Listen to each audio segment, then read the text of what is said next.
Hello everyone, welcome to my YouTube channel. मैं हूं अंकिता और आज मैं आपको पढ़ाऊंगी nervous tissue. Nervous tissue form कैसे होते हैं। जो हमारा ग्रुप ऑफ नर्व सेल्स होता है वो हमारा फॉर्म करता है हमारा नर्वस टिश्यू। फर्स्ट पॉइंट है इसमें, nervous tissue consist of neuron and supporting cell. जो हमारे नर्वस टिश्यू होते हैं वो कंसिस्ट करते हैं हमारे न्यूरॉन्स एंड सपोर्टिंग सेल्स को। सेकेंड है हमारा, it transmit and process information through electrical and chemical signal.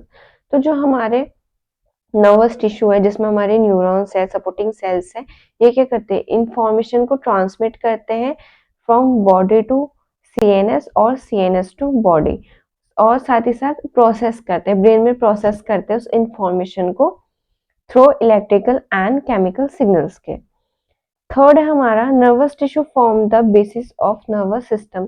तो जो हमारे नर्वस टिश्यू है वो हमारा नर्वस सिस्टम फॉर्म करता है, जिसमें आते हैं हमारा brain, spinal cord and nerves. Nervous tissue is divided into neuron and supporting cell. तो नर्वस टिश्यू में हमारे न्यूरॉन्स एंड सपोर्टिंग सेल्स आते हैं, जिसका डायग्राम मैं आपको दिखाती हूँ। ये रहा हमारा न्यूरॉन और ये रही हमारी सपोर्टिंग सेल्स का डायग्राम। तो सबसे फर्स्ट मैं आपको एक्सप्लेन करती हूँ न्यूरॉन का डायग्राम। तो ये जो दिख रहा है ये वाला पार्ट आपको, ये इस न्यूरॉन की बॉडी है। जो बीच में आपको सर्कल दिख रहा है ये इसका न्यूक्लियस है। ये जो स्ट्रक्चर आपको दिख रहे हैं ये इसके डेंड्राइट्स हैं। ये जो आपको ये पार्ट दिख रहा है लॉन्ग एंड सिलेंड्रिकल टाइप, ये इसका एक्सॉन है। इसमें ये जो आपको येलो स्ट्रक्चर दिख रहे हैं ये इसकी माइलिन शीट है। जैसे ये पेन है, ये पेन मेरा क्या है, एक्सॉन है, और इसके अराउंड मैं कोई शीट को रैप कर दूं तो वो मेरी माइलिन शीट हुई। फिर इस माइलिन शीट में आपको ये ब्राउन ब्राउन सा स्ट्रक्चर दिख रहा है, ये हमारा स्वान सेल है। फिर इसका ये एक्सोनल टर्मिनल है, इसका लास्ट पार्ट जो होता है इसको हम एक्सोनल या एक्सॉन टर्मिनल बोलते हैं। इसके एंड में हमारे ये बल्ब प्रेजेंट होते हैं जिसमें हमारा न्यूरोट्रांसमीटर स्टोर होता है। जब भी कोई इम्पल्स हमारे डेंड्राइट से पास होके जब भी कोई इम्पल्स हमारे डेंड्राइट से पास होके सेल बॉडी में जाएगी, फिर एक्सॉन में जाएगी, फिर हमारे एक्सॉन टर्मिनल में आके हमारे बल्ब के पास जाएगी।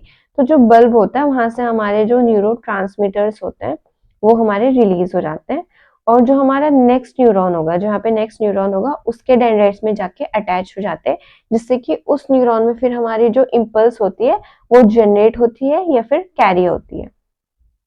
तो ये हमारा न्यूरॉन का डायग्राम था। फिर है हमारा सपोर्टिंग सेल्स।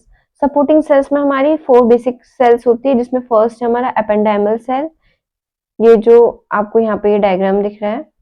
फिर है एस्ट्रोसाइट्स, ये जो येलो में आपको डायग्राम दिख रहा है। थर्ड है ऑलिगोडेंड्रोसाइट्स, ये जो पिंक वाला डायग्राम है। And the last one is microglial cell, ये जो पर्पल वाला डायग्राम है। तो ये हमारी 4 बेसिक सपोर्टिंग सेल्स होती है नर्वस टिश्यू की। अब हम इसका फंक्शन देखते हैं। तो सबसे फर्स्ट फंक्शन होता है, जो न्यूरॉन्स होते हैं वो जनरेट और कैरी करते हैं नर्व इम्पल्स को। यानी कि जो न्यूरॉन है वो खुद भी जनरेट कर सकता है इम्पल्स को, या फिर किसी और न्यूरॉन से जो उसको इम्पल्स पास आउट हुई है उसको वो कैरी करेगा और फिर अदर न्यूरॉन को पास कर देगा। फिर है, they produce electrical signals that are transmitted across distance, they do so by secreting chemical neurotransmitter. इससे पहले वाले उसमें मैंने आपको दिखाया था कि यहाँ पे इसके जो बल्ब है, हमारे न्यूरॉन के बल्ब है, इसमें हमारा न्यूरोट्रांसमीटर स्टोर होता है। जब भी कोई इम्पल्स इस न्यूरॉन में एंटर करेगी और इसके एक्सॉन टर्मिनल में आती है, तो जो हमारे बल्ब होते हैं इसमें से हमारा न्यूरोट्रांसमीटर रिलीज होगा, और जो उसके आगे वाला न्यूरॉन होगा उसके डेंड्राइट में अटैच होके वहां पे इम्पल्स जनरेट करेगा। तो इस पॉइंट में यही बोला है। थर्ड है रिस्पॉन्स टू स्टिमुलाई। तो जो हमारा न्यूरॉन्स होते हैं वो हमारे इम्पल्स को कैरी करते हैं।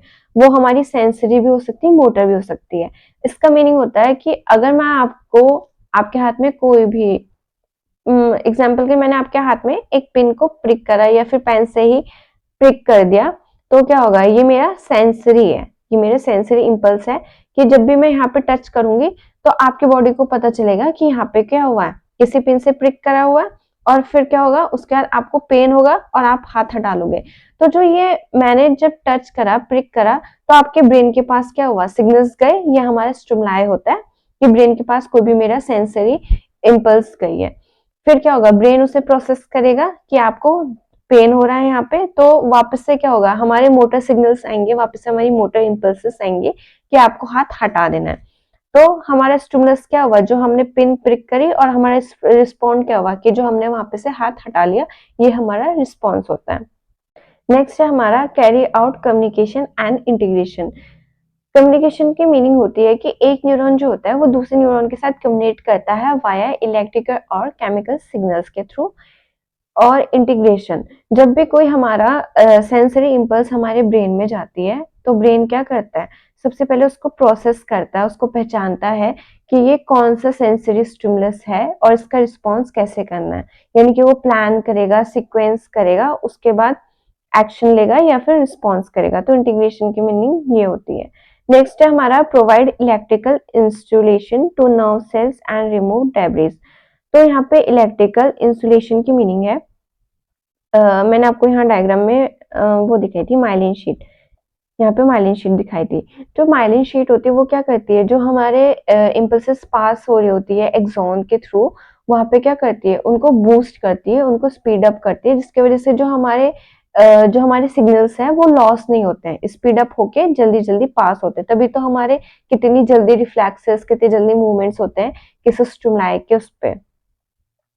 तो इसका मीनिंग, इलेक्ट्रिकल इंस्टॉलेशन का मीनिंग यही है कि वो क्या करती है, जो इम्पल्सेस आ रही होती है उनको बूस्ट अप या स्पीड अप करती है। फिर है रिमूव डेब्रिस। तो जो हमारी माइक्रोग्लाइल सेल्स होती है, यहाँ आपको मैंने दिखाई थी, माइक्रोग्लाया सेल्स है हमारी। तो ये क्या करती है, सीएनएस में हमारा इम्यून सेल्स की तरह वर्क करती है। इम्यून सेल्स का काम क्या होता है कि जितने भी वहां पे डैमेज सेल्स होती है, जितने भी हमारे पैथोजेंस होते हैं, उनको रिमूव करती है। तो सेम यहाँ पे क्या होगा, जो माइक्रोग्लाइल सेल्स है, वो वहां पे जितने भी डेड सेल्स होंगे, जितने भी पैथोजेंस होंगे, जितने भी टॉक्सिन्स या वेस्ट प्रोडक्ट होगी, उन सबको वहां से रिमूव करेगी। लास्ट है इसका carriage message from other neurons to the cell body.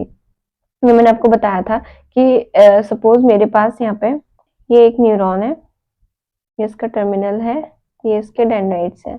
यहाँ पे मेरे पास एक दूसरा न्यूरॉन है, ये इसका एक्सॉन है, ये इसका टर्मिनल है, और ये इसके डेंड्राइट्स है।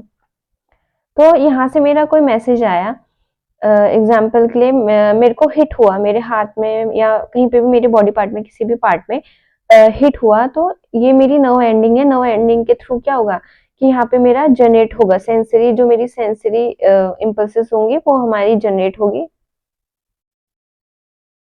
तो जैसे वो जनरेट होगी तो क्या होगा, जो मेरा फर्स्ट न्यूरॉन है, इस पे यहाँ पे मेरी इम्पल्सेस जनरेट हुई और एक्सन के थ्रू पास होके मेरा इसके टर्मिनल में गई। अब यहाँ पे क्या होगा, न्यूरोट्रांसमीटर सिक्रीट होंगे और वो इसके डेंड्राइट्स में अटैच हो जाएंगे, और इस न्यूरॉन में भी क्या होगा, मेरी इम्पल्सेस जनरेट हो जाएगी। ऐसे ही क्या होगा, एक न्यूरॉन से दूसरे न्यूरॉन में, सेकंड से थर्ड, थर्ड से फोर्थ, ऐसे न्यूरॉन में पास होके ये मेरा सेंसरी स्टिमुलस मेरे ब्रेन में जाएगा।